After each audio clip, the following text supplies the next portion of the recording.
Itigil mo na ang kahibangang yan, Trinidad. Wala na si Ferdinand. Namatay ang anak ko dahil sa bigat ng malas na dinala mo sa pamilyang ito. Ang boses ni Doña Teodora ay parang hagupit ng latigo na bumasag sa katahimikan ng malawak na sala. Sa gitna ng dilim at ingay ng malakas na ulan sa labas ng mansyon sa Manila, nanigas ang buong katawan ni Trinidad. Hawak pa rin niya ang maliit na tiyani, ang kanyang mga daliri ay nanginginig habang pilit na isinusuot ang huling butil ng tatsyaan sa gintong korona. 5 buwan na ang dinadala niya sa kanyang sinapupunan, at sa loob ng 8 oras na walang tulog, ang tanging iniisip niya ay ang matapos ang heirloom na ito para sa kanyang binan. Akala niya, sa pamamagitan ng pag-aalay ng kanyang sining at pagod, sa wakas ay makikita rin siya ng matanda bilang isang tunay na Buenaventura. Ngunit ang mga salitang narinig niya ay mas masakit pa sa bawat tusok ng karayom sa kanyang mga daliri. Dahan-dahang binitiwan ni Trinidad ang korona. Ang kanyang paningin ay nagsimulang lumabo at ang bawat hininga ay parang may nakabara na bubog sa kanyang lalamunan. Hindi siya makapagsalita. Gusto niyang itanong kung paano, kung saan, at kung bakit ang asawa niyang umalis lamang kahapon para sa isang business meeting ay binawian na ng buhay. Ngunit ang mga mata ni Doña Teodora ay walang bakas ng pait para sa nawalang anak, kundi puro ng purong puot para sa babaeng nasa harap niya. Ramdam ni Trinidad ang panlalamig ng kanyang mga kamay. Ang mundong binuo niya sa loob ng 5 taon ng pagsisilbi at pagtitiis ay tila gumuho sa isang kisap mata. Ang kanyang puso ay tumitibok ng mabilis, isang marahas na kaba na tila gustong kumawala sa kanyang dibdib. Napahawak siya sa kanyang tiyan, naramdaman ang munting sipa ng sanggol na tila nararamdaman din ang takot ng ina. Mula nang pumasok ka sa pamamahay na ito, unti-unting naubos ang swerte namin. Pagpapatuloy ng matanda habang dahan-dahang lumalapit kay Trinidad. Ang tunog ng mamahaling tsinelas nito sa sahig ay parang hatol ng kamatayan. Isang ampon na walang pinagmulan, isang hamak na manggagawa ng alahas na nangarap na maging reyna. Ngayong wala na ang anak ko, ano pang silbi mo rito? Ikaw ang dahilan kung bakit siya nagpakamatay sa sobrang depresyon dahil sa mga utang na ikaw rin ang mitsa. Isang malakas na sampal ang nagpalingon sa muka ni Trinidad. Ang sakit sa kanyang pisingi ay wala sa kalingkingan ng kirot na bumabaon sa kanyang kaibuturan. Nanlalabo ang mga mata, nakita niya ang korona na ginawa niya ng may buong pagmamahal. Ang koronang inakala niyang magliligtas sa kanila ay kinuha ni Doña Teodora at walang awang itinapon sa sahig. Pagkatapos, gamit ang matulis na takong ng kanyang sapatos, dinurog ng matanda ang pinaghirapang obra ni Trinidad. Ang tunog ng nababasag na mga bato at nayuyuping ginto Ay parang tunog ng sariling puso ni Trinidad na dinudurog din ng pagkakataon. Sa sandaling yon, isang matalim na kirot ang gumuhit mula sa puso ni Trinidad hanggang sa kanyang likuran. Napasigaw siya ng mahina, ang kanyang mga binti ay nanghina hanggang sa mapaluhod siya sa malamig na marmol. Ang kanyang mga mata ay nanatiling nakatitig sa durog na korona, habang ang kanyang kamay ay pilit na inaabot ang laylayan ng damit ng binan. Mama, ang anak ko, ang apo niyo. Ang tanging nga ibulalas niya sa pagitan ng mga hikbi, ngunit walang habag na tinabig ni Doña Teodora ang kanyang kamay. Huwag mo akong matawag-tawag na mama. At ang batang yan, sigurado ka bang Buenaventura ang dinadala mo? Baka pati yan ay kinuha mo lang sa kung saang eskinita katulad ng pinanggalingan mo. Kasabay ng muling pagkulog sa labas, naramdaman ni Trinidad ang isang mainit na likidong dumadaloy sa kanyang mga hita, kumukulay sa puting sahig ng mansyon. Ang kanyang paningin ay unti-unti nang nagdidilim, ngunit ang huling imaheng nakita niya ay ang kanyang binan na tinitignan ang kanyang paghihirap ng may malamig na ngiti bago ito tumalikod at iniwan siyang mag-isa sa gitna ng unos at sariling dugo. Bakit sa gitna ng lahat ng aking sakripisyo, ang tanging gantimpala ay ang pagkawala ng lahat ng dahilan para ako ay mabuhay? Hanggang kailan kailangang magdusa ang isang pusong? Ang tanging hangad ay magmahal at tanggapin. Ang bawat pintig ng kanyang puso ay tila isang mabigat na yabag sa isang mahaba at madilim na pasilyo.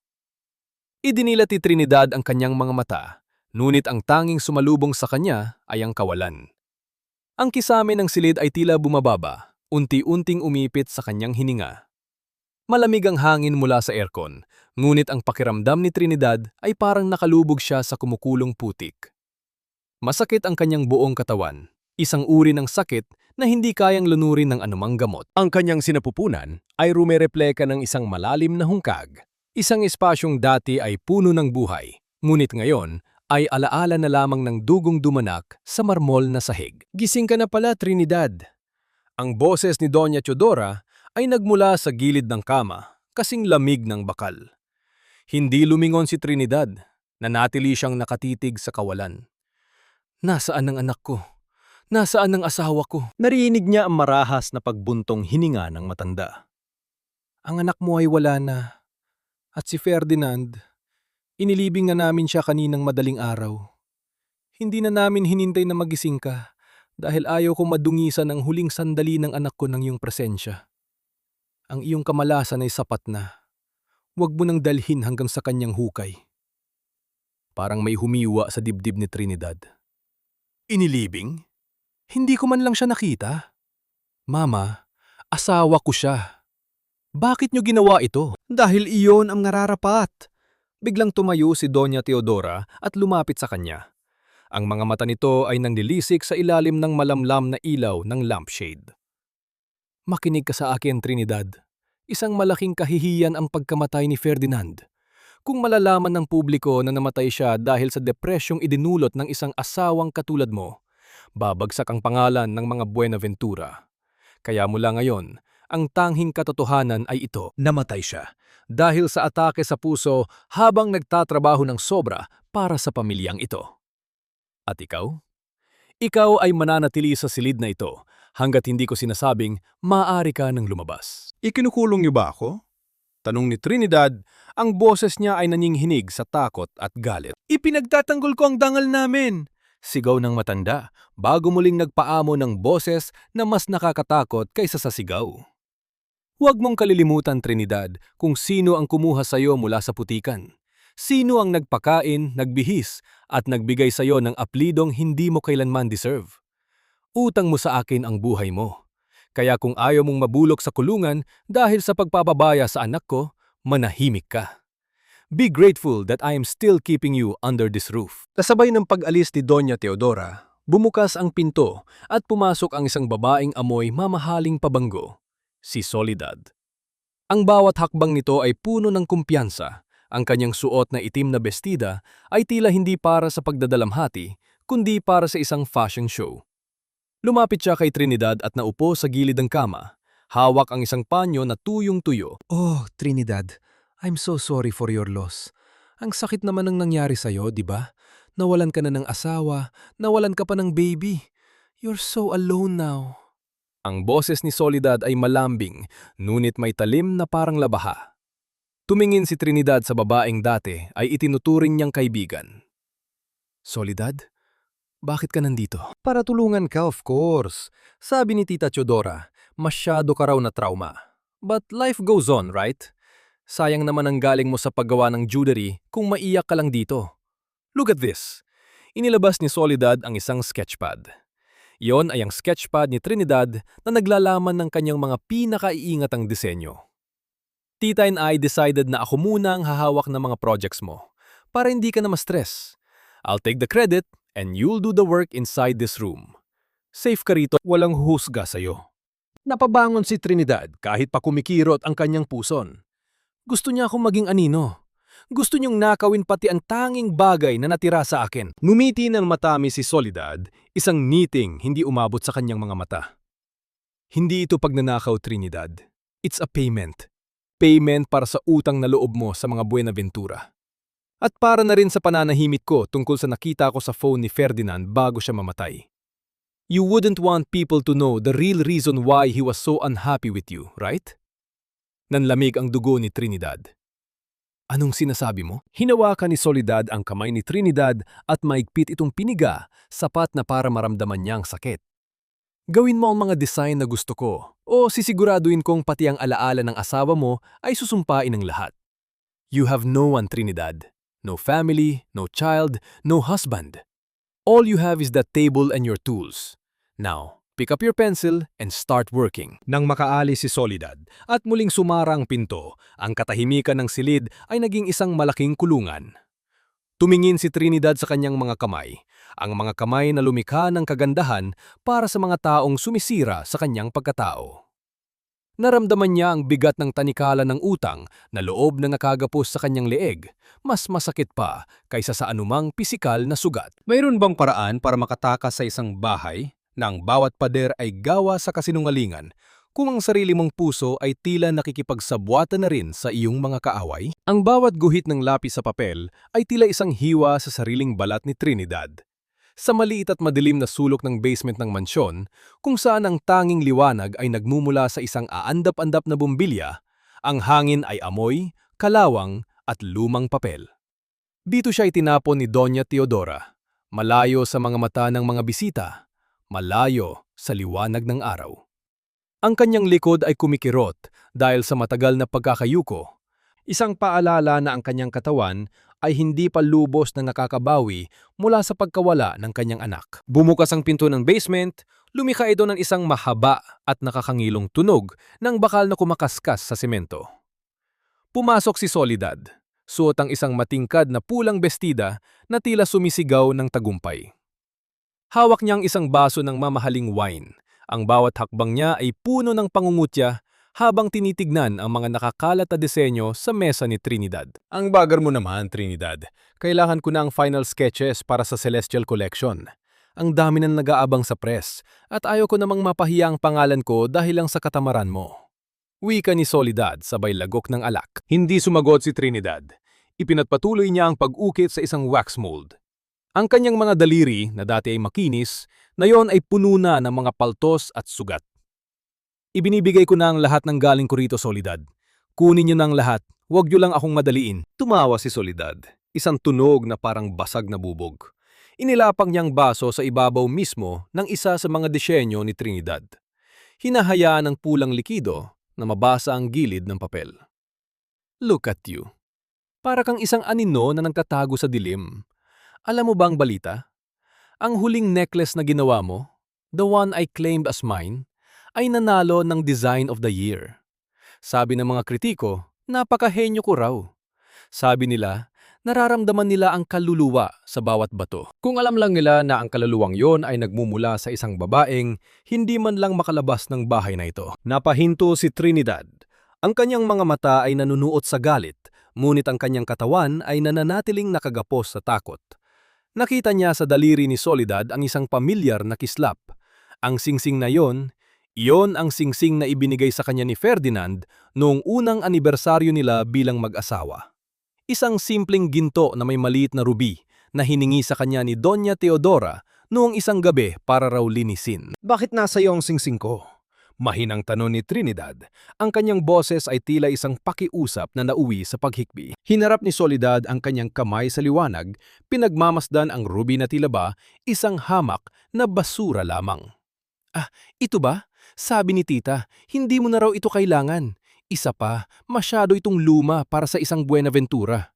Bagay lang ito sa akin as a souvenir of what could have been. You are just a temporary distraction for Ferdinand, Trinidad.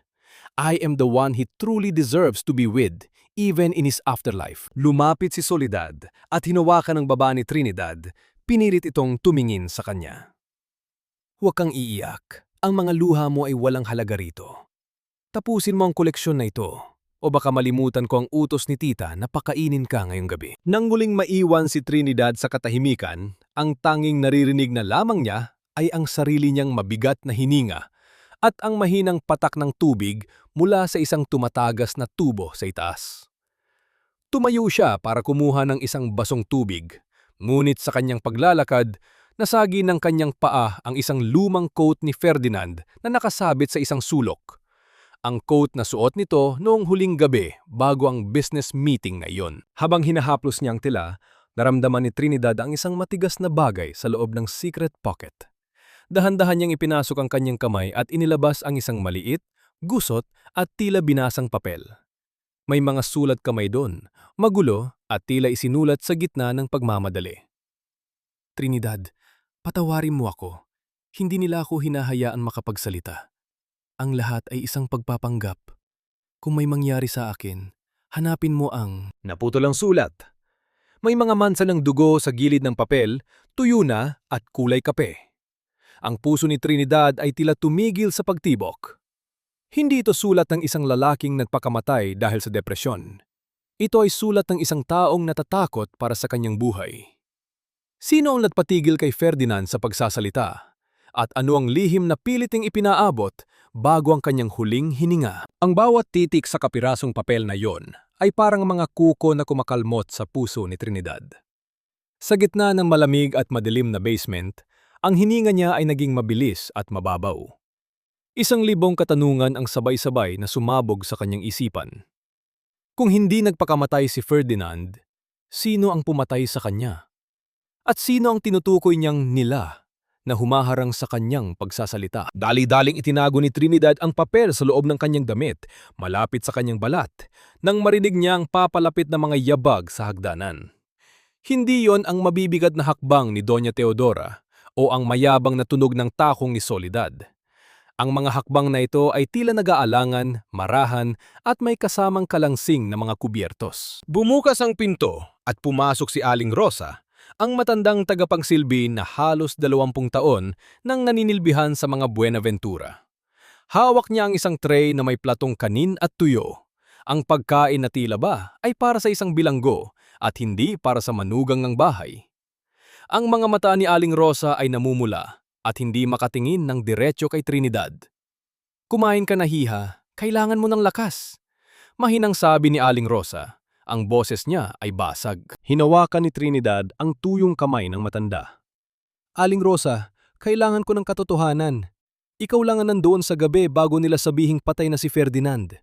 Anong nakita mo? Sino ang huling kasama niya bago siya nawala?" Naninig ang mga balikat ni Aling Rosa. Inilapag niya ang tray sa mesa nang may kalabog na nagpabagsak sa baso ng tubig. "Huwag mo na akong tanungin, Trinidad. Maawa ka sa akin. Gusto ko pang mabuhay. Ang mga pader ng bahay na ito ay may mga tenga, at ang mga tenga na yon ay nauuhaw sa dugo ng mga taong nagsasalita." "Pero namatay ang anak ko! Namatay ang asawa ko!" Ang bulong ni Trinidad na puno ng pait. "Aling Rosa, kahit isang pahiwatig lang. Alam kong may alam ka." Tumingin si Aling Rosa sa paligid bago lumapit sa tenga ni Trinidad. "Ang itim na sasakyan. May itim na sasakyang dumating noong hating gabi. Hindi yon sasakyan ni Ferdinand. At ang babaeng bumaba, hindi siya taga rito. May 2 siyang lalaking kasama na may dalang malaking itim na bag." "Sino ang babaeng yon, Aling Rosa?"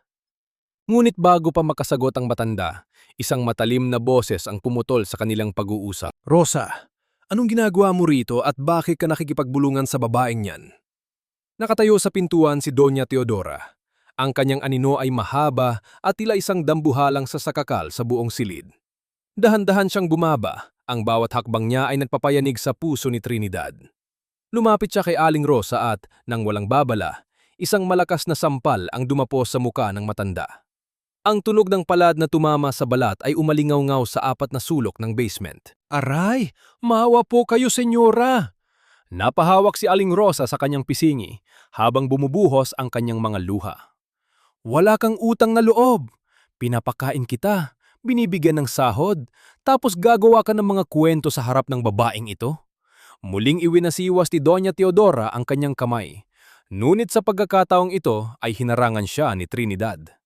"Tama na, huwag niyo siyang saktan," sigaw ni Trinidad habang pilit na itinatago ang takot sa kanyang boses. Tinignan siya ni Doña Teodora ng may pandidiri. "At ikaw, Trinidad, akala mo ba ay hindi ko alam ang ginagawa mo? Ang mga bulong-bulungan niyo ay hindi makakaligtas sa akin. Gusto mong malaman ang katotohanan? Ang katotohanan ay ito. Namatay si Ferdinand dahil hindi niya namatagalan ang muka mo. At kung gusto mong sumunod sa kanya, ituloy mo lang ang pakikialam sa mga bagay na hindi mo dapat alam." Hinila ni Doña Teodora si Aling Rosa palabas ng basement ng may marahas na lakas. Bago sumarang pinto, nakita ni Trinidad ang huling sulyap ng matanda. Isang sulyap na puno ng babala at isang uri ng pighati na tila may gustong isigaw. Naiwang mag-isa si Trinidad habang ang tunog ng pagkakandado ng pinto ay muling umalingaw-ngaw. Kinuha niya ang kapirasong tinapay na iniwan ni Aling Rosa sa gilid ng tray. Sa ilalim ng tinapay, may isang maliit na resibo ng hotel na may mansa ng kape. Isang pangalan ang nakasulat doon. Hotel de Manila, Room 502. Bakit may resibo ng hotel sa ilalim ng kanyang pagkain? At ano ang kinalaman ng kwartong iyon sa itim na sasakyang nakita ni Aling Rosa? Ang bawat tikwas ng orasan sa dingding ng basement ay tila isang patak ng asido na tumutunaw sa pasensya ni Trinidad. Hawak niya ang resibo ng hotel sa ilalim ng kanyang unan, ramdam ang bawat kanto ng papel, na tila ba ay isang buhay na apoy na nagbabadyang sunugin ang buong mansyon ng mga Buenaventura. Ngunit bago pa siya makaisip ng paraan kung paano makakalabas, ang katahimikan ng gabi ay binasag ng marahas na pagbukas ng pinto. Hindi ito ang karaniwang pagpasok. Ang liwanag ng flashlight ay tumama ng diretso sa mga mata ni Trinidad, dahilan upang mapapikit siya at mapatakip ng muka. Kasunod nito ang mabibigat na yabag ng ilang mga kalalakihan at ang matalim na tinig ni Doña Teodora na tila nagmumula sa kailaliman ng lupa. Yan! Yan ang babaeng walang dangal! Sa loob ng aking bahay, nagagawa niyang makipagkita sa kanyang kalaguyo habang ang bangkay ng aking anak ay hindi pa natutuyo sa kanyang hukay. Nagulantang si Trinidad.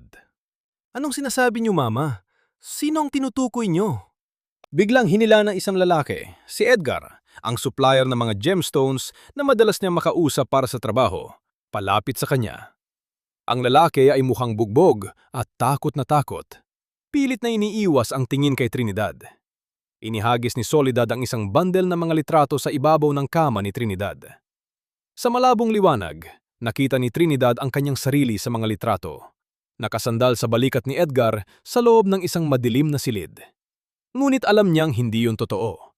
Ang mga iyon ay kuha nung huling beses na nag-inventory sila ng mga bato sa ilalim ng utos ni Soledad mismo. Edited ang mga ito.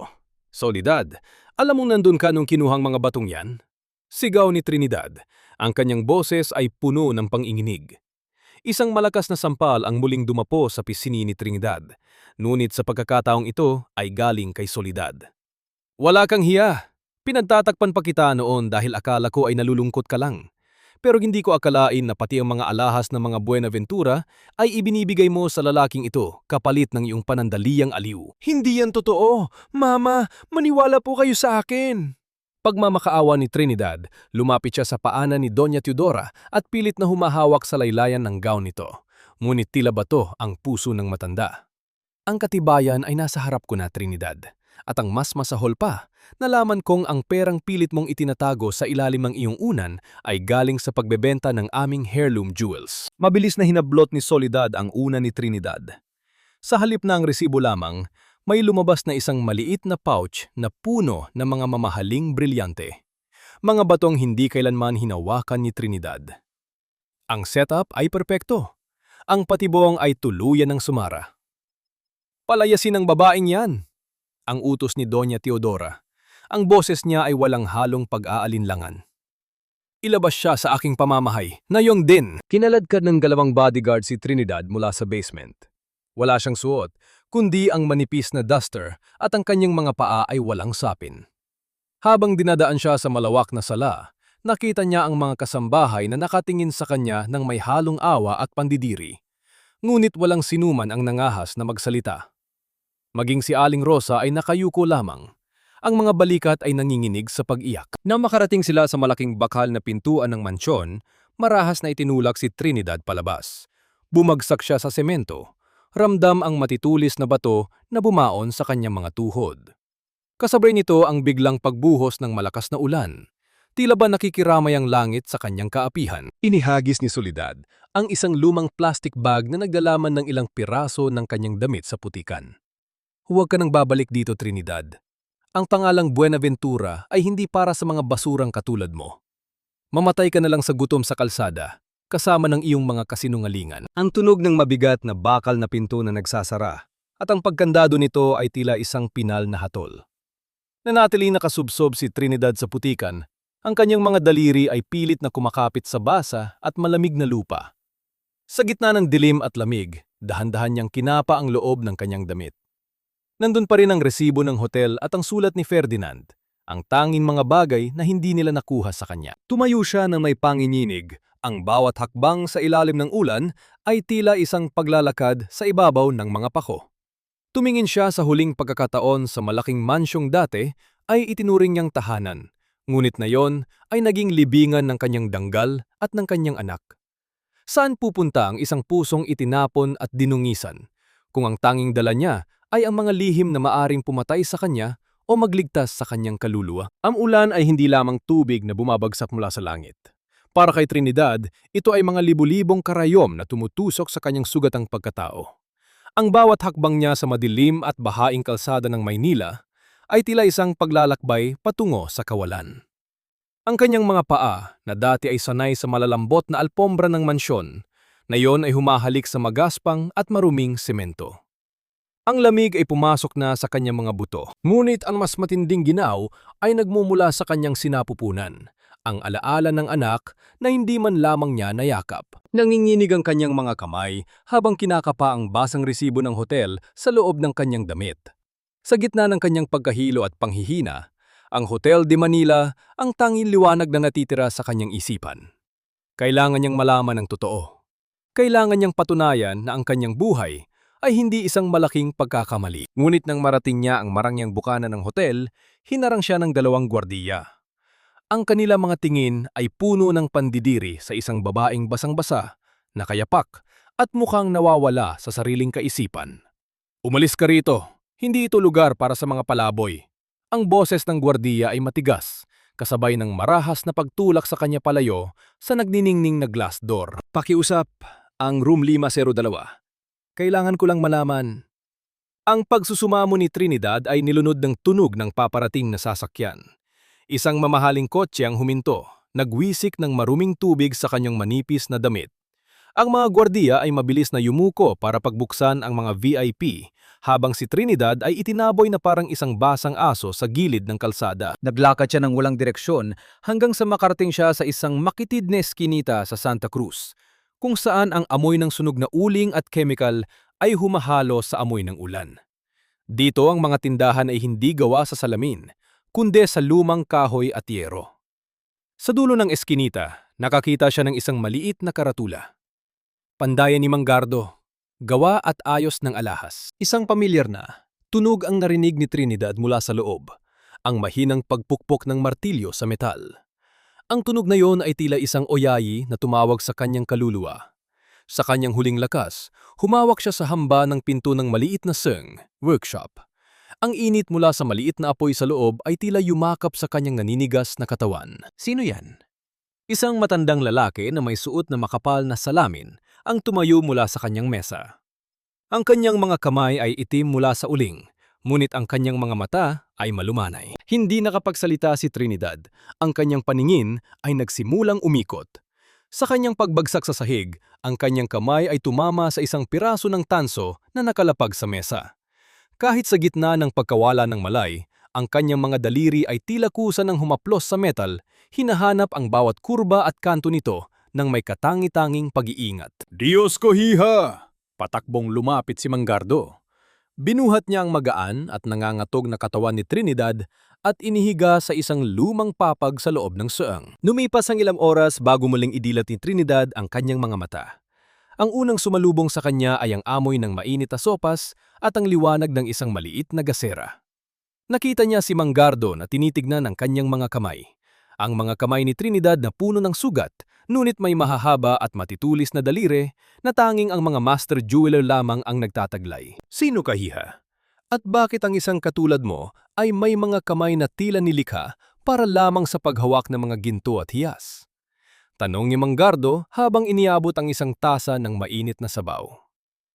"Wala na po akong pangalan, Mang Gardo. Isa na lang po akong anino."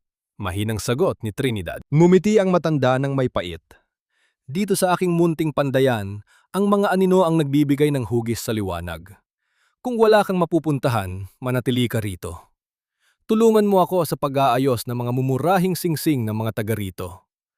Ang kailangan mo ngayon ay hindi korona, kundi isang tahanan." Sa loob ng ilang araw, naging tahimik na katuwang si Trinidad sa maliit na suang. Sa gitna ng kahirapan at init ng apoy, unti-unting naghilom ang kanyang pisikal na mga sugat.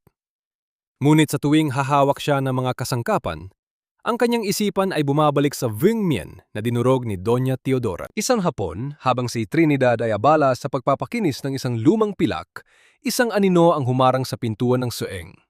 Isang lalaking nakasuot ng maayos na polo, may tindig na kagalang-galang at mga matang tila nakakakita sa kaibuturan ng puso ang kumasok.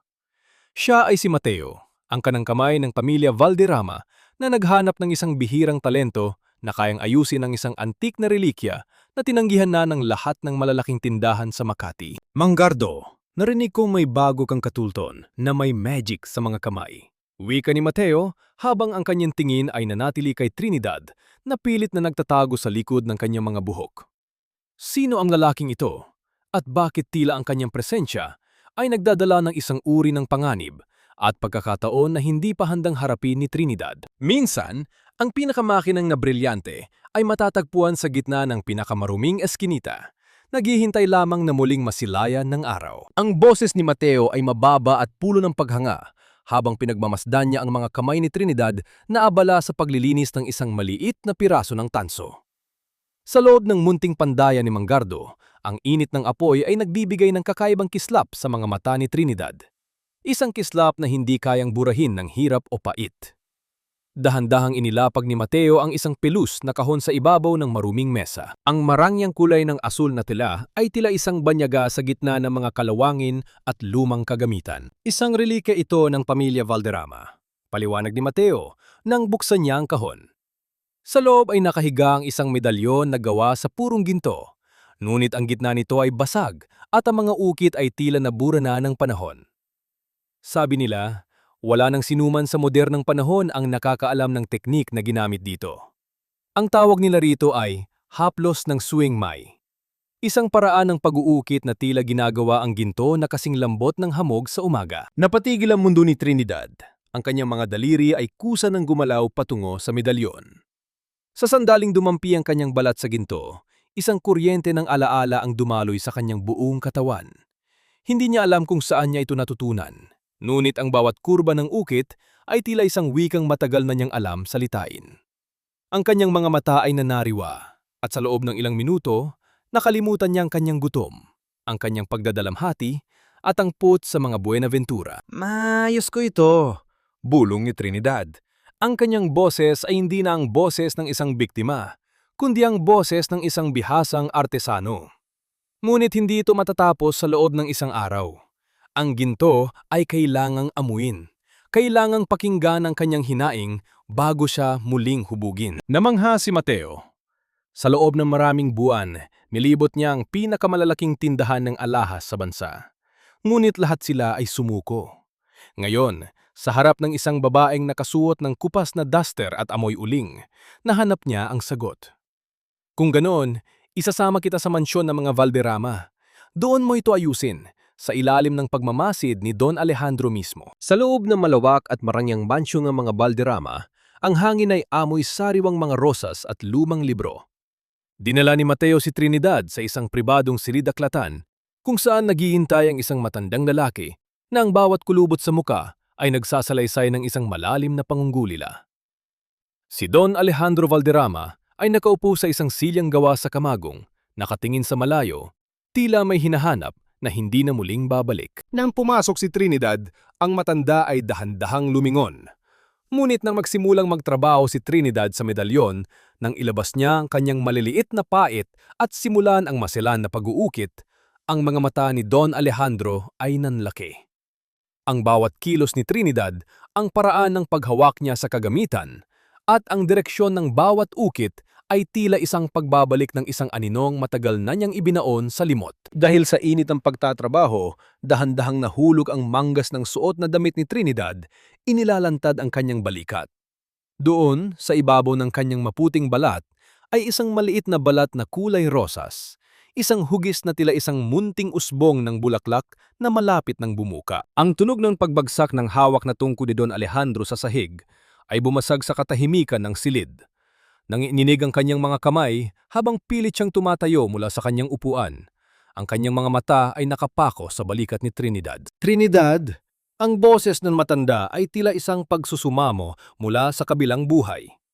Ang balat na yan, ang teknik na yan. Sabihin mo sa akin ang totoo. Anong pangalan ng iyong ina? At saan mo nakuha ang kakayahang yan na tanging ang dugong Valderrama lamang ang nagtataglay? Napatingin si Trinidad sa matanda. Ang kanyang puso ay tumitibok ng mabilis, tila isang ibon na gustong kumawala sa hula. Ang medalyon na hawak niya ay tila naging kasing init ng baga, nagbabadyang magbukas ng isang pinto na magpapabago sa lahat ng kanyang nalalaman tungkol sa kanyang sarili. Sino nga ba ang babaeng nag-iwan sa kanya sa pintuan ng ampunan? At ano ang lihim na nakatago sa likod ng bawat hiyas na kanyang nililika? Huwag kang matakot, Hija. Ang dugong nananalaytay sa iyong mga ugat ay hindi galing sa putikan, kundi mula sa pinakadalisay na ginto ng mga Valderrama. Ang boses ni Don Alejandro ay nanginginig, hindi dahil sa katandaan, kundi dahil sa bigat ng emosyong 30 taon niyang ipiniit sa kanyang dibdib. Humakbang siya palapit kay Trinidad. Ang kanyang mga mata ay nagniningning sa mga luhang pilit na kumakawala. Hinawakan niya ang mga kamay ni Trinidad, ang mga kamay na puno ng sugat, uling at paltos mula sa pagtatrabaho sa ilalim ng malupit na pamamalakad ng mga Buenaventura. Para kay Don Alejandro, ang bawat sugat na iyon ay isang matalim na kutsilyo na sumasaksak sa kanyang konsensya. Napatulala si Trinidad. Ang kanyang puso ay tumitibok ng mabilis na tila isang tambol na nagpapayanig sa kanyang buong pagkatao. Sa loob ng maraming taon, ang tanging alam niya ay siya ay isang ampon, isang basura na pinulot sa kalsada ayon kay Doña Tidora. Ngunit sa harap ng matandang ito, sa loob ng marangyang mansyon na amoy kasaysayan at danggal, tila unti-unting nabubuo ang isang larawang matagal ng pira-piraso sa kanyang isipan. Ang iyong ina, si Maria Clara. Siya ang nag-iisang babaeng minahal ko. Ang pagsusumamo ni Don Alejandro habang dahan-dahang hinahaplos ang pisngi ni Trinidad.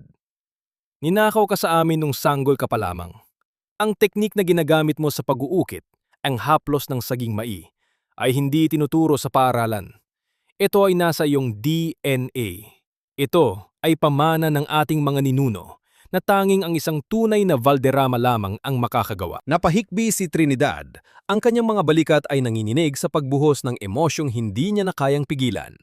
Naalala niya ang bawat sampal ni Doña Teodora, ang bawat pangungutya ni Soledad, at ang gabing itinapon siya sa ulan na parang basahan. Ang lahat ng sakit na yon ay dahil sa paniniwalang wala siyang pinagmulan, na siya ay walang halaga. Ngunit na yon, ang katotohanan ay tila isang mainit na kumot na bumabalot sa kanyang nanlalamig na kaluluwa. Tay? Ang tanging salitang lumabas sa bibig ni Trinidad, isang mahina at nag-aalinlangang tawag na nagpabuhos ng luha sa mga mata ni Don Alejandro. Niyakap siya ng matanda ng mahigpit, isang yakap na tila gustong punan ang lahat ng nawalang taon. Sa likod nila, si Mateo ay tahimik na nakasaksi. Ang kanyang muka ay nagpapakita ng malalim na respeto at isang uri ng proteksyon para sa babaeng ngayon lamang nakahanap ng kanyang tunay na tahanan. Nang dumaan ang mga araw, ang mansyon ng mga Valderrama ay naging kanlungan ng paghilom para kay Trinidad. Ngunit sa gitna ng karangyaan, hindi niya makalimutan ang pot.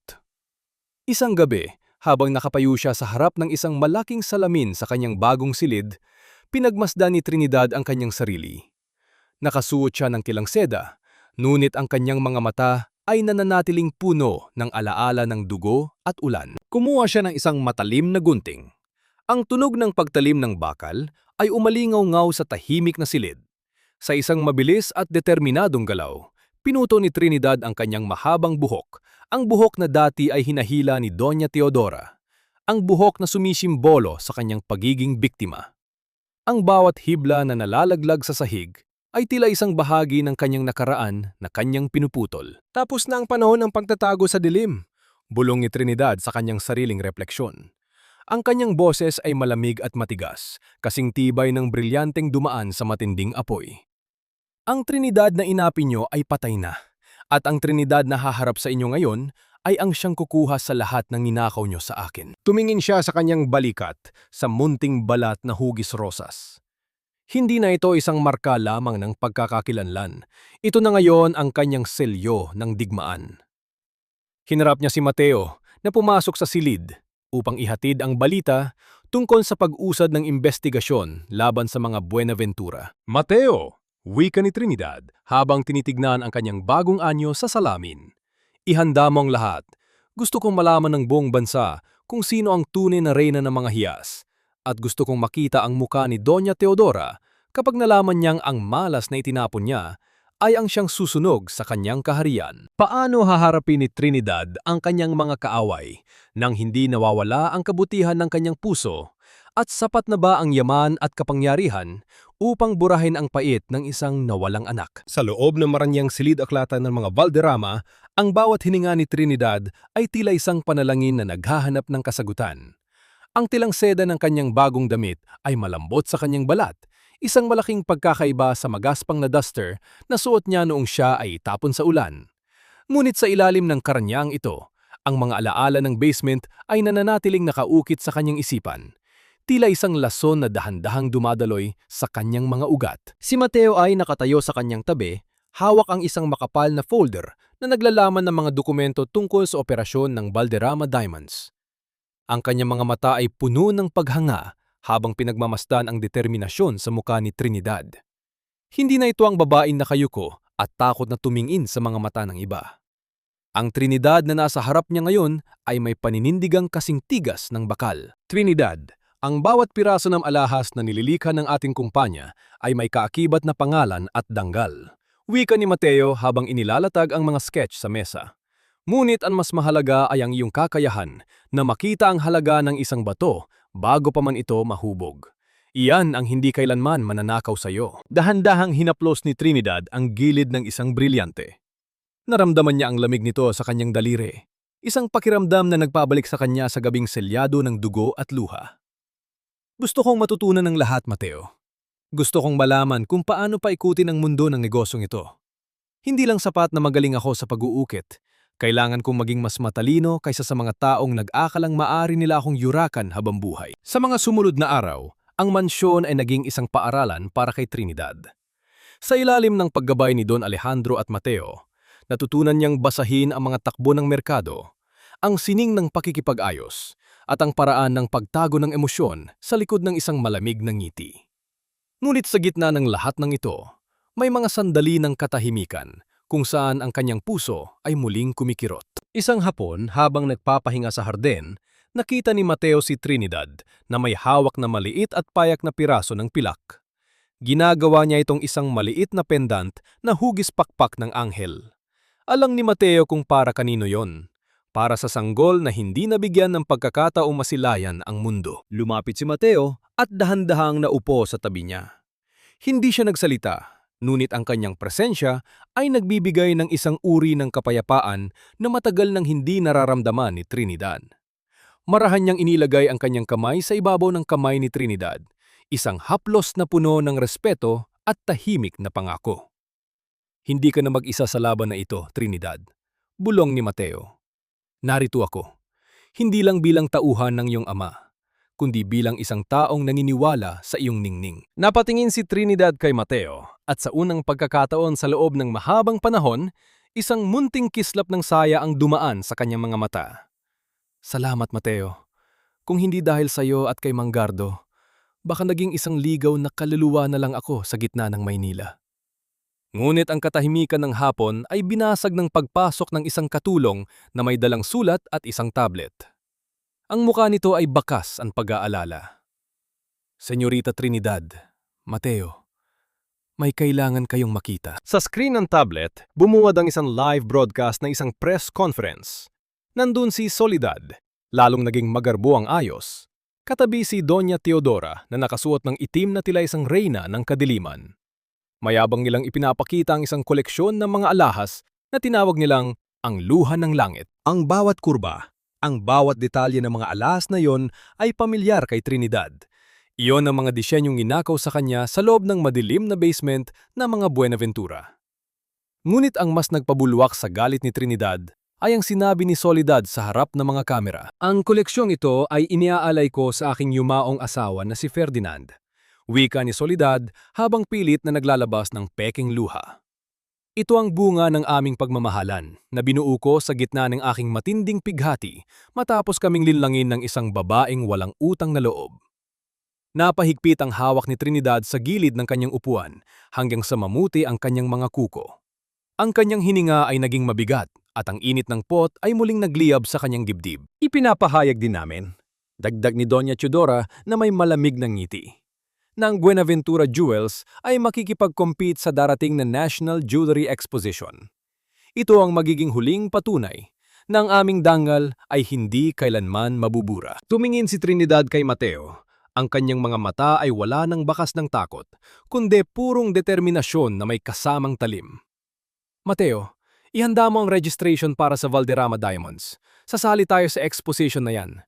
Kung gusto nila ng labanan sa harap ng buong bansa, yan ang ibibigay ko sa kanila. Sapat na ba ang bagong kapangyarihan ni Trinidad upang harapin ang dalawang babaeng eksperto sa pagsisinungaling? At anong sikreto ang itinatago ni Doña Teodora tungkol sa National Jewelry Exposition na maaring maging mitsa ng tuluyang pagbagsak ni Trinidad? Ang bawat hakbang patungo sa liwanag ay may kasamang aninong humihila pabalik sa dilim. Ngunit sa pagkakataong ito, ako na ang magsisilbing dilim na lalamon sa inyong lahat. Ang boses ni Trinidad ay mahinahon, halos isang bulong, habang pinagmamasdan niya ang isang maliit na velvet box sa kanyang harapan. Sa loob nito ay walang mamahaling hiyas, kundi ang isang piraso ng basag na touch, ang parehong bato na dinurog ni Doña Teodora sa ilalim ng kanyang sapatos noong gabing iyon. Kinuha ni Trinidad ang kluma at isinulat ang isang maikling mensahe sa isang elegante at itim na papel. Ang mga luha ng langit ay hindi kailanman magsisilbing korona sa isang pusong magnanakaw. Magkita tayo sa exposition. Ipadala mo ito sa mansyon ng mga Buenaventura Mateo. Utos ni Trinidad. Siguraduhin mong sa kamay mismo ni Doña Teodora ito makakarating sa gitna ng kanilang hapunan. Tumango si Mateo, ngunit may bahid ng pag-aalala sa kanyang mga mata. Lumapit siya kay Trinidad at dahan-dahang inayos ang isang hibla ng buhok na humarang sa kanyang muka. Ang init ng kanyang mga daliri ay panandaliang nagpatahimik sa bumubugsong galit sa dibdib ng dalaga. Gagawin ko ang lahat ng gusto mo, Trinidad, pero pangako mo sa akin, huwag mong hahayaan na lamunin ng pot ang ningning na nahanap mo rito sa amin. Ang iyong ama, hindi niya gustong makita kang nagiging katulad nila. Ngumiti ng mapait si Trinidad at hinawakan ng kamay ni Mateo. Huwag kang mag-alala. Ang paghihiganti ko ay hindi gawa sa dugo, kundi sa katotohanan. At ang katotohanan ang pinakamataliim na sandata sa lahat. Samantala, sa mansyon ng mga Buenaventura, ang hangin ay mabigat at puno ng tensyon. Nakaupo si Doña Teodora sa dulo ng mahabang mesa. Hindi magaling ang pakiramdam dahil sa tila amoy ng ulan na hindi mawala-wala sa kanyang ilong kahit na tuyo ang panahon. Pumasok ang isang katulong, nangangatog ang mga tuhod at inilapag ang itim na kahon sa harap ng matanda. Nang buksan ni Doña Teodora ang kahon at makita ang basag na bato, bigla siyang napaatras. Ang kanyang mukha ay nawalan ng kulay at ang baso ng wine na hawak niya ay muntik ng mahulog. Sino ang nagpadala nito? Ang kanyang boses ay tila isang kaskas ng tuyong dahon. Wala pong pangalan, senyora. Isang lalaki lang po ang nag-abot sa gate. Sagot ng katulong bago mabilis na lumabas. Tita, anong problema? Tanong ni Soledad na noon ay abala sa pag-ayos ng kanyang alahas. Lumapit siya at tinignan ang laman ng kahon. Isang basag na bato? Baka galing lang ito sa mga taong naiinggit sa tagumpay natin. Huwag ginang pansinin. Ngunit hindi makapagsalita si Doña Teodora. Nararamdaman niya ang isang malamig na presensya sa loob ng silid. Tila may isang pares ng mga mata na nagmamasid sa kanya mula sa bawat sulok ng mansyon. Sa sumunod na mga gabi, nagsimulang magbago ang takbo ng buhay sa bahay na iyon. Ang mga gamit ni Ferdinand na dati ay nakatago ay unti-unting lumilitaw sa mga lugar na hindi inaasahan. Isang gabi, nakita ni Soledad ang pabango ni Trinidad na nakabukas sa kanyang vanity mirror. Ang amoy nito ay sumusulasok sa buong silid, kahit na alam nilang itinapon na nila ang lahat ng gamat ng dalaga. Multo ba siya? O nagpaparamdam ang konsensya mo, tita? Ang pangungutya ni Soledad, bagaman bakas din sa kanya ang kaba. Patay ng Trinidad na yon, at kung buhay man siya, wala siyang kapangyarihan laban sa atin. Sigaw ni Doña Teodora, ngunit ang kanyang mga kamay ay nanginginig habang hinahawakan ang kanyang dibdib. Hindi nila alam, ang bawat paramdam na yon ay bahagi ng isang masusing plano. Si Trinidad, sa tulong ni Mateo at ng ilang dating kasambahay na tapat pa rin sa kanya, ay dahan-dahang binabasag ang kaisipan ng kanyang mga kaaway bago ang pinal na pagharap. Isang gabi bago ang exposition, dinala ni Mateo si Trinidad sa vault ng mga Valderrama. Doon, sa ilalim ng pinaka-advance na seguridad, nakalagay ang obra maestra ni Trinidad. Hindi ito ang luha ng langit na ninakaw ni Soledad. Ito ay isang koleksyong tinawag niyang ang muling pagkabuhay. Ang pagkabuhay muli. Mga alahas na gawa sa itim na brilyante at puting ginto na sumisimbolo sa pag-asa mula sa abo ng pighati. Handa ka na ba, Trinidad? Tanong ni Mateo, habang nakatayo sila sa gitna ng nagdiningning na mga hiyas. Tumingin si Trinidad sa kanyang refleksyon sa salamin ng vault. Wala na ang takot. Wala na ang pag-aalinlangan. Handa na ako, Mateo. Bukas, sa harap ng buong bansa, huhubarin ko ang mga maskara ng mga Buenaventura. At sa huling pagkakataon, makikita nila kung anong klase ng hiyas ang kanilang itinapon. Bakit tila may kakaibang kaba pa rin sa dibdib ni Mateo habang tinitignan si Trinidad at anong huling alas ang inihanda ni Soledad upang masigurong hindi makakaalis ng buhay ang sinumang hahadlang sa kanyang tagumpay? Hindi ang kamatayan ang pinakamabigat na parusa, kundi ang makita ang taong binalasubas mo na mas nagniningning kaysa sa iyong sarili. Ang kaisipang ito ang nagsilbing baluti ni Trinidad habang ang kanyang sasakyan ay dahan-dahang humihinto sa harap ng nagniningming na bukana ng Grand Ballroom sa Makati. Ang bawat hakbang niya sa ibabaw ng pulang alpombra ay puno ng selyadong kumpiyansa. Nakasuot siya ng isang mahabang bestida na kulay pilak na tila hinabi mula sa liwanag ng buwan at sa kanyang leeg ay nakasabit ang isang simpleng choker na may nag-iisang itim na brilyante. Ito ang unang pagkakataon na muling haharap si Trinidad sa lipunan, hindi bilang isang anino ng mga Buenaventura, kundi bilang ang nag-iisang tagapagmana ng mga Valderrama. Sa loob ng ballroom, ang hangin ay amoy mamahaling alak at mga sariwang bulaklak. Ngunit para kay Trinidad, ang bawat sulok ay tila puno ng mga mapanghusgang mata ng nakaraan. Sa gitna ng bulwagan, nakita niya ang sentro ng atensyon, sina Doña Teodora at Soledad. Ang matanda ay tila isang reyna sa kanyang itim na terno, habang si Soledad ay nakasuot ng koleksyong Luha ng Langit, ang disenyong ninakaw mula sa basement. Daan-dahang lumapit si Trinidad kasama si Mateo na ang presensya ay tila isang matibay na pader na nagpoprotekta sa kanya. Ang tunog ng kanyang bawat hakbang sa makintab na sahig ay tila isang babala na hindi napapansin ng karamihan hanggang sa marating niya ang likuran ng dalawang babae. Napakaganda ng iyong koleksyon, Soledad. Tila bawat ukit ay may dalang kwento ng pighati at pagtitiis. Wika ni Trinidad sa isang mahinahon ngunit malamig na boses. Sabay na lumingo ng dalawa. Ang baso ng champagne na hawak ni Doña Teodora ay bahagyan na yanig, dahilan upang tumapon ang ilang patak ng likido sa kanyang guwantes. Ang kanyang mga mata ay nanlaki sa sindak, ang kanyang bibig ay bahagyang bumukas, ngunit walang salitang lumalabas. Tila nakakita siya ng isang multo na bumangon mula sa hukay, isang multo na hindi nagusot ang suot at hindi na amoy ulan. Trinidad? Ang nauuta na sambit ni Doña Teodora. Ang kanyang boses ay tila isang tuyong kaluskos sa gitna ng ingay ng musika. Ngumiti si Trinidad, isang ngiting hindi umabot sa kanyang mga mata. Mabuti at naalala niyo pa ang aking pangalan, Doña Teodora. Akala ko ay tuluyan na ninyong ibinaon sa limot ang lahat ng iniwan ko sa inyong mansyon. Mabilis na nakabawi si Soledad mula sa pagkagulat. Humakbang siya paitaas at tinitigan si Trinidad mula ulo hanggang paa ng may matinding pangungutya. Hindi ko alam kung saang basurahan ka nang galing o kung sinong lalaki ang nagsuot sa iyo ng mga pekeng alahas na yan, Trinidad. Pero ang kapal din ng mukha mong magpakita rito matapos ang kahihiyang idinulot mo sa amin. Peke! Tumawa ng mahina si Trinidad, isang tunog na parang marahang pag-untog ng mga kristal. Ang tanging peke rito, Soledad, ay ang korona na suot mo at ang mga niting ipinapakita nyo sa harap ng mga kamera. Hindi sapat ang hiyas para itago ang baho ng isang kaluluwang nabubulok na sa kasinungalingan.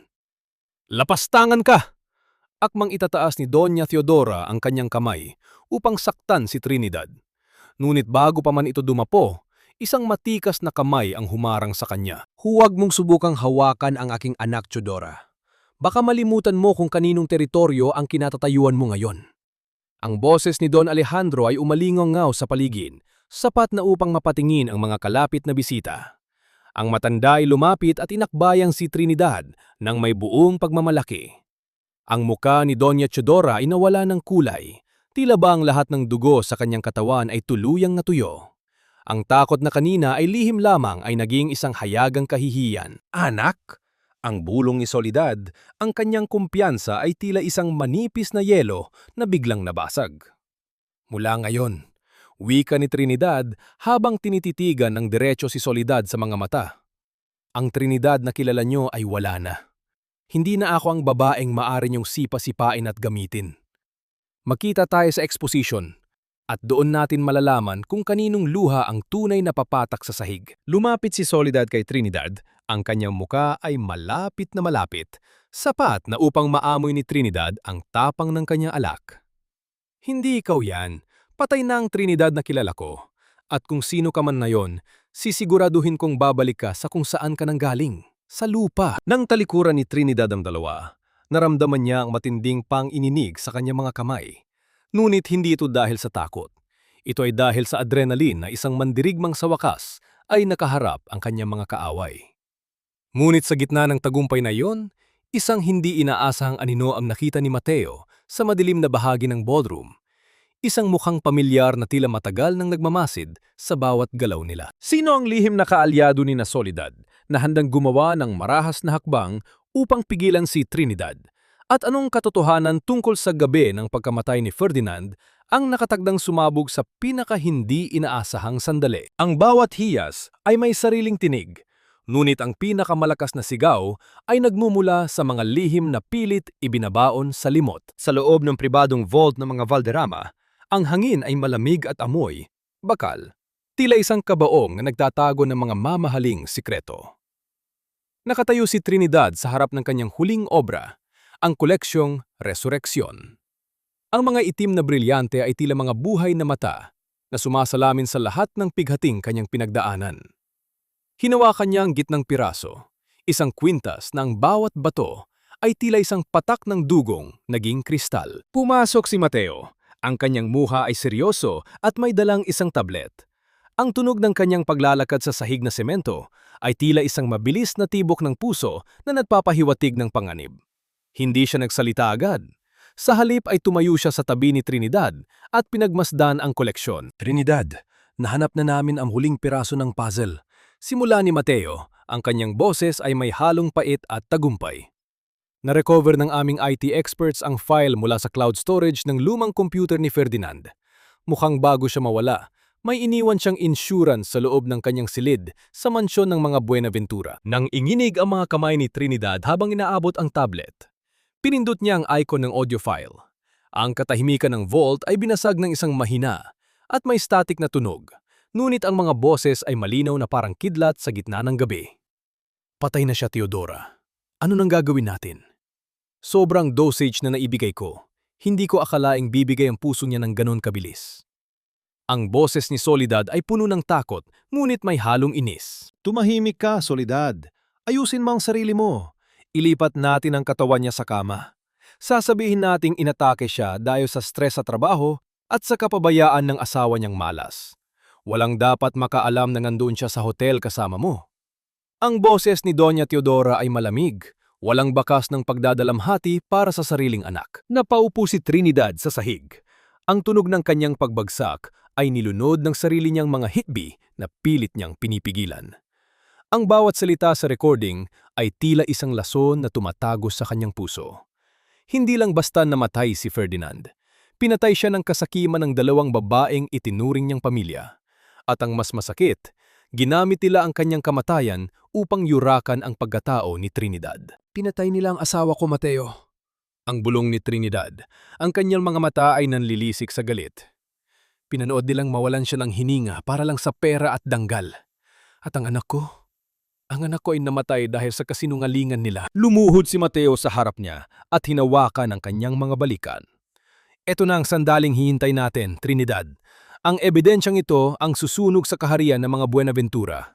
Bukas, sa gabi ng National Jewelry Exposition, hindi lang alahas ang ipapakita mo sa mundo. ipakikita mo ang kanilang mga tunay na muka. Tumayo si Trinidad, pinahid ang mga luha sa kanyang pisingi at tinitigan ang kanyang refleksyon sa makintab na dingding ng vault. Ang kanyang muka ay hindi na muka ng isang biktima. Ito ay muka ng isang hukom. Mateo, ihanda ang lahat ng legal team. Gusto kong sabay-sabay na gumuho ang lahat sa kanila.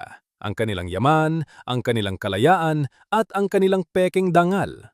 Bukas, ang resureksyon ay hindi lang magiging pangalan ng aking koleksyon. Ito ang magiging muling pagkabuhay ng katarungan para kay Ferdinand at sa anak ko. Ngunit habang papaali sila sa vault, isang alarm ang biglang tumunog sa control room.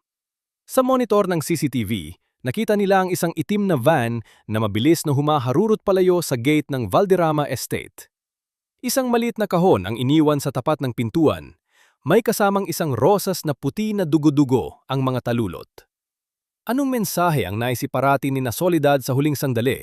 At sapat ba ang proteksyon ni Mateo upang masigurong makakarating si Trinidad sa entablado ng buhay? Ang bawat ilaw na tumatama sa entablado ng National Jewelry Exposition ay tila mga matalim na titig na naghihintay ng isang pagkakamali.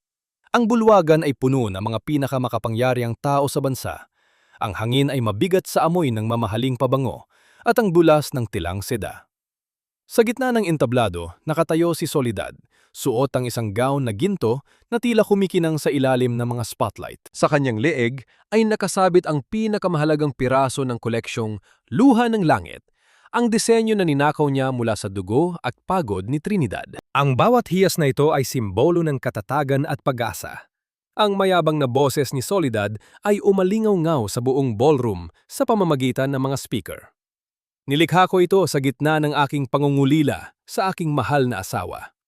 Ito ang aking huling alay para kay Ferdinand Buenaventura. Ang palakpakan ng mga tao ay tila isang malakas na kulog. Ngunit sa gitna ng ingay na iyon, isang pinto sa likuran ng bulwagan ang marahas na bumukas.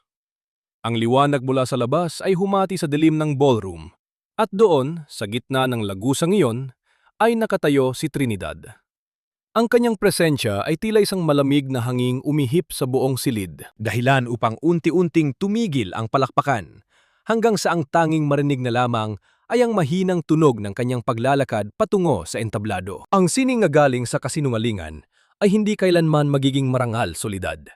Ang boses ni Trinidad ay mahinahon, ngunit sapat na malakas upang mapatahimik ang lahat. Napatigil si Soledad. Ang kanyang muka ay biglang nawalan ng kulay sa ilalim ng makapal na makeup. Si Doña Teodora, na nakaupo sa harapang hanay, ay napahawak sa kanyang upuan ng may pang-inginig. Trinidad! Anong kalapastanganan ito? Guardia, ilabas ang babaeng ito! Sigaw ng matanda, ngunit walang sinumang gumalaw. Si Mateo ay nakatayo sa gilid, kasamang mga tauhan ng National Bureau of Investigation na ang bawat kilos ay puno ng autoridad. Umakyat si Trinidad sa entablado. Ang bawat hakbang niya ay tila isang pag-akyat sa trono ng katarungan.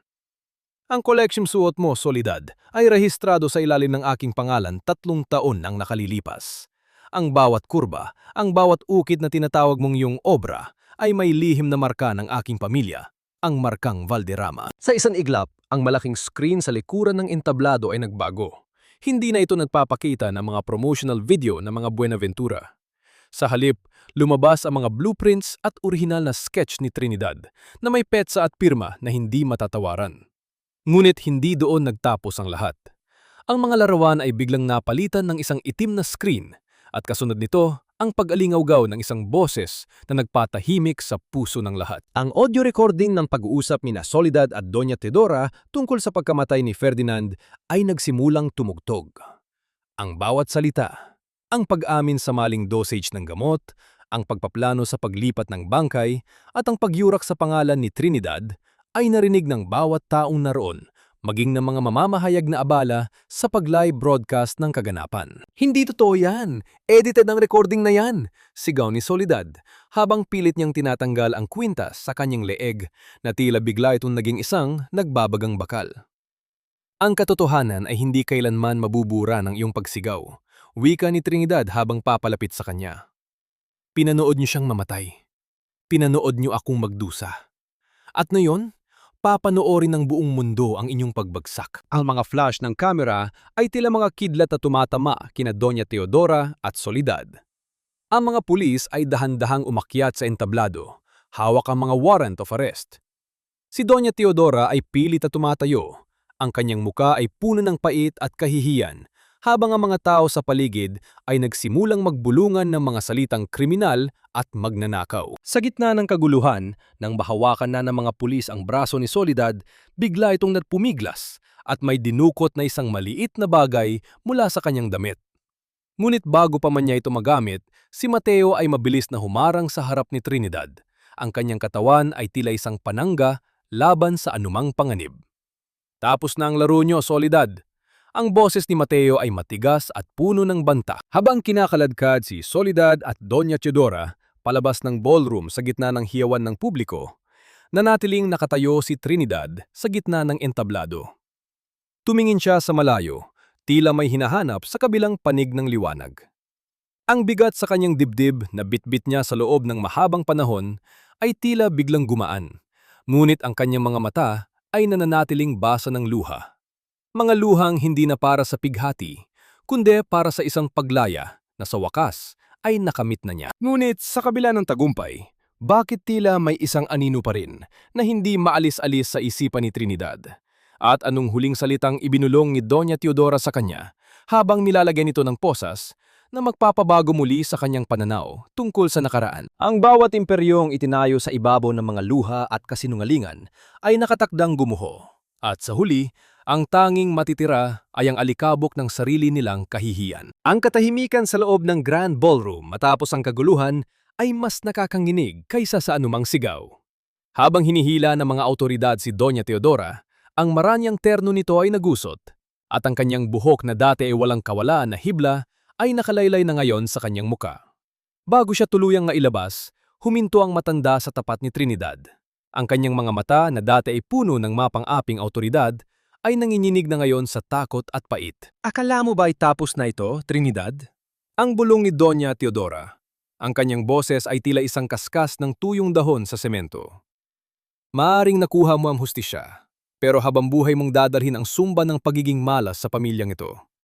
Ikaw ang mitsa ng lahat ng kamalasang nangyari sa amin. Tinitigan siya ni Trinidad ng diretso. Walang bakas ng galit, kundi purong habag. Para sa isang taong hanggang sa huli ay hindi matanggap ang sariling pagkakamali. Hindi ako ang mitsa, Doña Teodora. Ang sarili niyo pong kasakiman ang sumunog sa inyong tahanan. Ang malas na sinasabi niyo ay ang tanging bagay na pilit niyo ring ninakaw sa akin. Ang aking danggal. Sa mga sumunod na araw, ang balita tungkol sa pagbagsak ng mga Buenaventura ay naging laman ng bawat pahayagan at telebisyon. Ang kanilang mga ari-arian ay kinumpiska, ang mga bank accounts ay na-freeze, at ang kanilang pangalan na dati ay kasing ningning ng ginto ay naging kasing itim ng uling. Si Soledad ay nanatili sa likod ng rehas, naghihintay ng hatol para sa estafa at obstruction of justice, habang si Doña Teodora, dahil sa katandaan at biglang paghina ng katawan, ay pinayagang manatili sa isang maliit at abandonadong bahay sa probinsya habang dinidinig ang kaso. Isang hapon, bumalik si Trinidad sa dating mansyon ng mga Buenaventura. Ang mansyong naging kulungan niya at libingan ng kanyang pangarap. Ang malaking bakal na pinto na dati ay marahas na isinara sa kanya ay nakabukas na ngayon, kinakalawang at walang gwardya. Ang hardin na dati ay puno ng mga rosas ay tuyo na at puno ng mga ligaw na damo. Naglakad siya patungo sa pintuan at pumasok sa loob. Ang bawat yabag ng kanyang sapatos sa maalikabok na marmol ay lumilika ng alingaunggaw na tila mga tinig mula sa nakaraan. Nakita niya ang lugar kung saan siya nanalangin, kung saan siya sinampal, at kung saan dumanak ang dugo ng kanyang anak.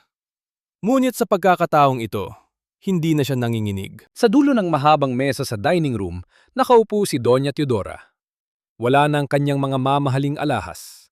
Ang kanyang suot ay isang kupas na duster, at ang kanyang mga kamay ay nanginginig habang hawak ang isang baso ng tubig.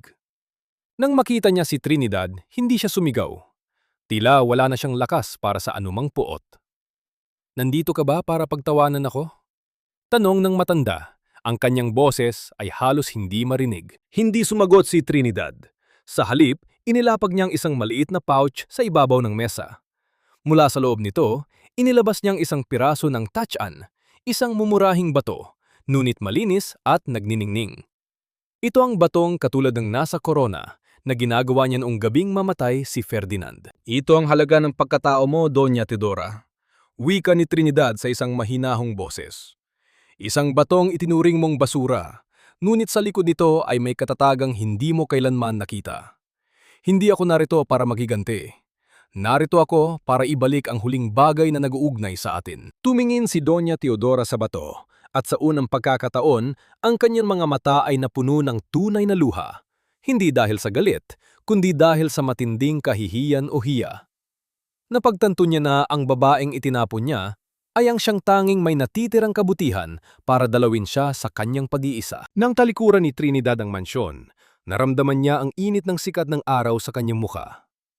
Sa labas ng gate, naghihintay si Mateo, nakasandal sa kanyang sasakyan at may malambot na ngiti sa kanyang mga labi. Lumapit si Trinidad at hinawakan ang kamay ni Mateo. Ramdam ang seguridad at pag-asa na matagal na niyang hinahanap. "Handa ka na bang umuwi, Trinidad?" tanong ni Mateo. "Handa na ako, Mateo. Tapos ng gabi," sagot ni Trinidad. Ngunit habang papalis ang kanilang sasakyan, isang huling sulyap ang ibinigay ni Trinidad sa bintana ng mansyon. Sa itaas na silid, tila nakita niya ang isang anino. Ang anino ng kanyang nakaraan na kumakaway sa kanya. Isang huling paalala na ang bawat sugat ay bahagi na ngayon ng kanyang ningning. Ang katarungan ba ay sapat na upang tuluyang mapatahimik ang mga alaala? At anong bagong yugto ang naghihintay kay Trinidad sa piling ng kanyang tunay na pamilya? Ang dagat ay tila isang dambuhalang lunas na naguhugas sa lahat ng dumi at pait ng nakaraan. Sa dalampasigan ng Batangas, kung saan ang mga alon ay dahan-dahang humahalik sa mapuputing buhangin, nakatayo si Trinidad. Ang hangin ay amoy asin at kalayaan. Nililipad ang kanyang maikling buhok na ngayon ay sumisimbolo ng kanyang bagong simula. Wala nang bigat ng mga tanikala ng Mansyong Buenaventura. Ang tanging nararamdaman niya ay ang init ng sikat ng araw na tila isang banayad na haplos sa kanyang pisingi. Hawak niya ang isang maliit na kahon na gawa sa pilus. Sa loob nito ay ang labi ng kurunang dinurog ni Doña Teodora, ang piraso ng ginto na naging saksi sa kanyang pinakamadilim na gabi. Dahan-dahan niyang binuksan ang kahon at pinagmasdan ang mga tila barya-baryang hiyas. Hindi na siya nakakaramdam ng galit. Ang pot na dati ay sumusulasok sa kanyang dibdib ay napalitan na ng isang malalim na katahimikan. "Paalam, Ferdinand!" Ang bulong ni Trinidad. Ang kanyang boses ay hinalo ng tunog ng hangin. "Sana ay nahanap mo na ang kapayapaang hindi mo nakamit sa piling ng iyong ina. At sa aking munting anghel, hintayin mo ako sa kabilang panig ng bahagare." Sa isang malakas at determinadong galaw, inihagis ni Trinidad ang kahon patungo sa malalim na asul na tubig. Ang tunog ng pagtama nito sa ibabaw ng dagat ay tila isang huling tuldok sa isang mahaba at masakit na kabanata. Pinanood niya ang unti-unting paglubog nito hanggang sa tuluyan na itong lamunin ng kailaliman kasama ng lahat ng lihim at pighati na kaakibat nito. Trinidad. Lumingon siya at nakita si Don Alejandro na naglalakad patungo sa kanya gamit ang kanyang tungkod na tumatama sa basang buhangin. Ang matanda ay mukhang mas bata at mas masigla. Ang kanyang mga mata ay puno ng pagmamalaki habang nakatingin sa kanyang nag-iisang anak. "Handa na ang lahat para sa pagbubukas ng foundation, hiha," wika ni Don Alejandro habang inakaakbayan ng dalaga. Ang Trinidad Sanctuary ay magbubukas na bukas. Maraming kababaihan ang naghihintay ng pagkakataong muling makatayo, katulad ng ginawa mo. Ngumiti si Trinidad, isang tunay na ngiting nagmumula sa kaibuturan ng kanyang kaluluwa. "Yan ang gusto ko, Tay. Gusto kong ang bawat iyas na gagawin natin ay magsilbing tulong para sa mga taong inapi at ninakawan ng danggal. Ang sining ay dapat nagpapagaling, hindi nananakit." Habang naglalakad sila pabalik sa rest house, sumalubong sa kanila si Mateo. Nakasuot siya ng puting polo na bahagyang nakabukas ang manggas at ang kanyang mga mata ay nagniningning nang makita si Trinidad. May dala siyang 2 baso ng sariwang buko juice, ngunit ang kanyang pansin ay nakapako lamang sa babaeng naging mundo na niya. Dahan-dahang lumapit si Mateo at inilapag ang mga baso sa isang maliit na mesa. Hinawakan niya ang kamay ni Trinidad. Ang kanyang hinlalaki ay marahang humahaplos sa likod ng palad ng dalaga. Ramdam ni Trinidad ang kuryente ng pag-asa at pagmamahal. Isang uri ng kilig na hindi nakabatay sa mababaw na salita, kundi sa katapatan ng isang lalaking nanatili sa kanyang tabi sa gitna ng unos. "Napakaganda mo ngayon, Trinidad. Bulong ni Mateo, ang kanyang boses ay malalim at puno ng emosyon. Tila mas nagdiningning ka pa kaysa sa anumang brilyanteng hinawakan ko sa buong buhay ko. Isinanda ni Trinidad ang kanyang ulo sa balikat ni Mateo. Pinapakinggan ang matatag na tibok ng puso nito, na tila isang panigurado na hindi na siya muling mag-iisa. Salamat, Mateo. Salamat sa paghahanap sa akin sa gitna ng dilim. Sa dulo ng abot tanaw, ang araw ay dahan-dahang lumulubog, nag-iwan ng kulay kahel at lilang guhit sa langit. Ang bawat hiyas ng kanyang buhay, ang sakit, ang tagumpay, ang pagkawala at ang pagtatagpo, ay nagtipon-tipon upang bumuo ng isang bagong korona. Isang korona na hindi nagawa sa ginto o bato, kundi sa katatagan ng isang pusong na totoong magpatawad sa sarili at muling magmahal ng buo. Ang tunay na kislat ng isang brilyante ay hindi nagmumula sa liwanag na tumatama dito, kundi sa tibay nito na manatiling buo kahit gaano pa katindi ang presyo ng mundo. At si Trinidad Valderrama, sa wakas, ay nahanap na ang kanyang tunay na ningning. Ang bawat paglubog ng araw ay hindi lamang pagtatapos ng liwanag, kundi isang pangako na ang bawat kabiliman ay may hangganan. 3 taon na ang lumipas mula nang gumuho ang kaharian ng mga Buenaventura, at sa lugar kung saan dati ay naghari ang kasakiman, ngayon ay namumukadkad ang isang bagong uri ng pag-asa. Sa loob ng malawak at payapang hardin ng Trinidad Sanctuary, ang bango ng mga sariwang sampagita ay humahalo sa malamig na simoy ng hangin, tila isang banayad na yakap para sa mga kaluluwang pagod na sa pakikipaglaban sa agos ng buhay. Nakatayo si Trinidad sa balkonahe ng kanyang opisina, pinagmamasdan ang isang grupo ng mga kababaihan sa ibaba na abala sa pag-aaral ng sining ng pag-uukit. Ang tunog ng kanilang tawanan at ang mahinang pagpukpok ng kanilang mga kagamitan ay mas matamis pa sa anumang musika sa pandinig ni Trinidad. Hindi na siya ang babaeng nakayuko at takot sa sariling anino. Ang kanyang tindig ay puno ng danggal at ang kanyang mga mata ay nagniningning na tila ang pinakamalinaw na brilyante na dumaan sa pinakamatinding apoy. Marahang bumukas ang pinto at pumasok si Mateo, may dalang isang maliit na tasa ng tsa. Ang kanyang bawat hakbang ay puno ng pag-iingat, tila ayaw niyang bumasag sa katahimikan ng mahalagang sandaling iyon. Lumapit siya kay Trinidad at dahan-dahang inilagay ang kanyang kamay sa baywang ng asawa, isang haplos na nagpapadama ng walang hanggang seguridad at pagmamahal. Iniisip mo na naman ba ang nakaraan?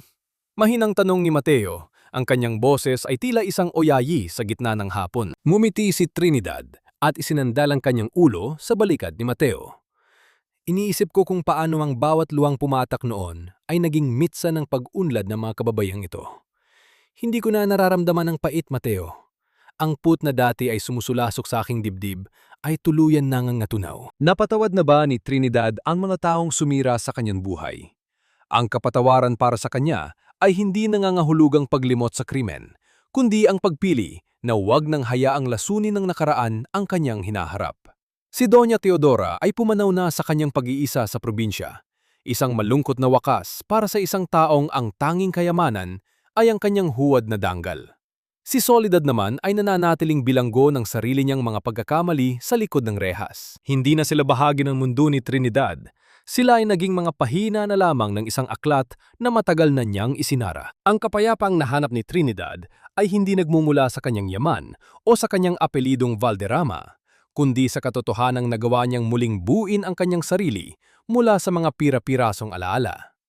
Ang katarungan ay nakamit na, ngunit ang tunay na tagumpay ay ang makita ang sariling nagniningning nang walang tulong ng anumang korona. Sa bawat tagapakinig na naglalakbay kasama ni Trinidad, ang kanyang kwento ay isang paalala. Ang buhay ay parang isang magaspang na bato. Kailangan mong dumaan sa matitinding hiwa, matinding init at matinding pressure upang lumitaw ang iyong tunay na ningning. Huwag hayaang tukuyin ng ibang tao ang iyong halaga. Ang tunay na hiyas ay hindi ang suot mo sa iyong leeg o daliri, kundi ang katatagan ng iyong puso na manatiling mabuti sa kabila ng kalupitan ng mundo. Tumingin muli si Trinidad. Sa langit na ngayon ay kulay lila at ginto.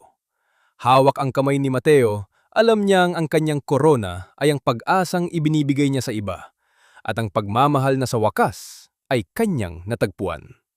Ang kwento ni Trinidad ay hindi natatapos sa paghihiganti, kundi sa isang walang hanggang pagsisimula ng liwanag. Sa bawat kislap ng hiyas na nilikha ni Trinidad, doon natin nahanap ang kapayapaang matagal nating inasam para sa kanya.